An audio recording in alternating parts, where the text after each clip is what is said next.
I've made a few videos so far on market segmentation and can put those links in the description.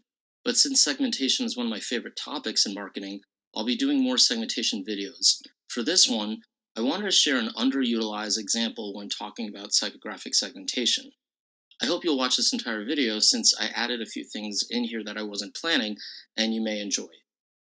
Psychographic segmentation is generally defined as target markets that are made up of people's interests, preferences, lifestyles, and self-value.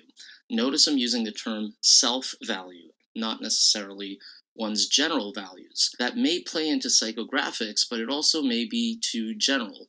For example, you may belong to a certain faith that has particular values, but so do many other people, and that's fine. But for psychographics, self-value is more important since it's more specific.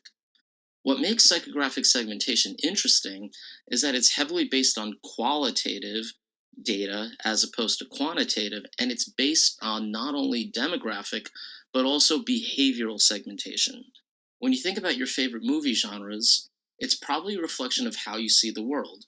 Drama, comedy, thriller, action, horror, sci-fi, Bollywood, or whatever.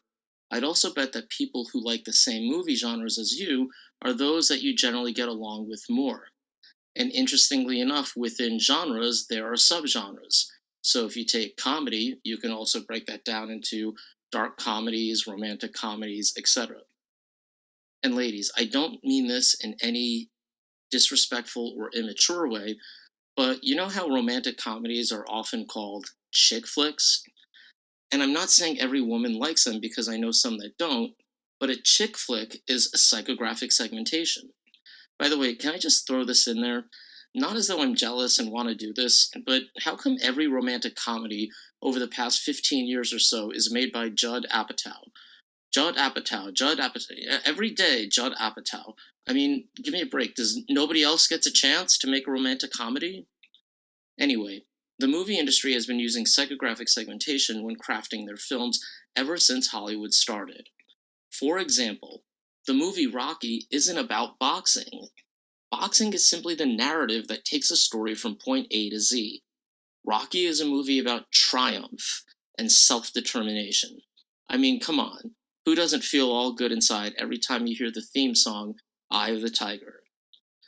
And not to make this about myself, but take my favorite movie, Scarface. Scarface isn't a movie about drugs, crime, and Miami. Again, those elements simply move the story along.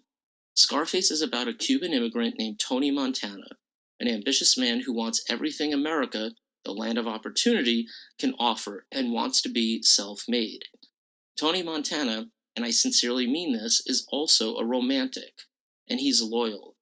He's not like the other guys getting rich in Miami who want lots of sex and women. He just wants one girl, played by Michelle Pfeiffer, and chases after her and doesn't give up until he gets her. Yes, he becomes a drug kingpin, but that's his day job. He comes from the streets and has no education, so that's what he does to earn his way. To me, Scarface can be boiled down to three things. It's a movie about ambition, power, and love. The movie Good Will Hunting is about redemption. Slumdog Millionaire is about love and loss. And the movie Invictus is about healing and forgiveness. So movie genres can better help our understanding of psychographic segmentation and how filmmakers craft their stories on the big screen in order to appeal to specific customers, moviegoers, and what they crave. So send me your comments and questions, and each week you'll get a chance to win a copy of one of my books. Your choice, either my book on presentation skills or business writing skills.